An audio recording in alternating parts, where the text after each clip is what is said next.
ನಮಸ್ಕಾರ ಫ್ರೆಂಡ್ಸ್. ಕರ್ನಾಟಕ ಪರೀಕ್ಷಾ ಪ್ರಾಧಿಕಾರ ಕೆಇ ಅಡಿಯಲ್ಲಿ ನಡೆದಿರುವಂತಹ ವಿವಿಧ ಇಲಾಖೆಗಳ 670ಕ್ಕಿಂತ ಅಧಿಕ ಎಸ್ಡಿಎ ಎಫ್ಡಿಎ ಹುದ್ದೆಗಳ category wise expected cut off marks ಎಷ್ಟಕ್ಕೆ ನಿಲ್ಬಹುದು ಅಂತ ಈ ವಿಡಿಯೋದಲ್ಲಿ ತಿಳಿಸ್ತಾ ಇದ್ದೀನಿ. ವಿಡಿಯೋನ ಸ್ಕಿಪ್ ಮಾಡದೆ ಎಂಡ್ ತನಕ ನೋಡಿ. ಇದು ಕೇವಲ ಎಕ್ಸ್ಪೆಕ್ಟೆಡ್ ಕಟ್ ಆಫ್ ಮಾರ್ಕ್ಸ್ ಆಗಿರುತ್ತದೆ. ಮೊದಲಿಗೆ category wise expected cut off marks ನೋಡೋದಾದ್ರೆ ಜಿಎಂ ಕೆಟಗರಿಯಲ್ಲಿ ಬರುವಂತಹ ಅಭ್ಯರ್ಥಿಗಳಿಗೆ 145 ರಿಂದ 150 ಮಾರ್ಕ್ಸ್ ಒಳಗೆ ಕಟ್ ಆಫ್ ಮಾರ್ಕ್ಸ್ ನಿಲ್ಲೋ ಸಾಧ್ಯತೆ ಇದೆ.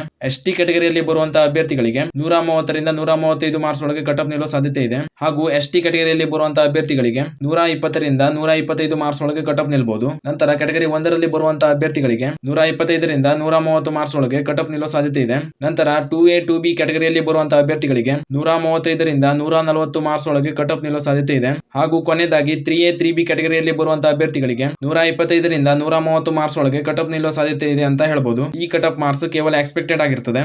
ಇದರಲ್ಲಿ 2 ಅಥವಾ 3 ಮಾರ್ಕ್ಸ್ ಗಳು ಹೆಚ್ಚು ಕಡಿಮೆ ಕೂಡ ಆಗಬಹುದು. ಸ್ಕೋರ್ ಕಾರ್ಡ್ ನೋಡಿದ್ಮೇಲೆ ನಿಮ್ಗೆ ಎಷ್ಟು ಮಾರ್ಕ್ಸ್ ಬಂದಿದೆ ಅಂತ ಕಮೆಂಟ್ ಮಾಡಿ. ಇದಿಷ್ಟು ಈ ನೇಮಕಾತಿಗೆ ಸಂಬಂಧಿಸಿದ ಎಕ್ಸ್ಪೆಕ್ಟೆಡ್ ಕಟ್ ಆಫ್ ಮಾರ್ಕ್ಸ್ ಆಗಿತ್ತು. ಈ ನೇಮಕಾತಿಗೆ ಸಂಬಂಧಿಸಿದಂತ ಪ್ರಮುಖ ಮಾಹಿತಿಗಳಿಗಾಗಿ ಚಾನಲ್ ನ ಸಬ್ಸ್ಕ್ರೈಬ್ ಮಾಡಿ ಅಂತ ಹೇಳ್ತಾ ಈ ವಿಡಿಯೋನ ಇಲ್ಲಿಗೆ ಮುಗಿಸ್ತಾ ಇದ್ದೀನಿ. ಧನ್ಯವಾದಗಳು.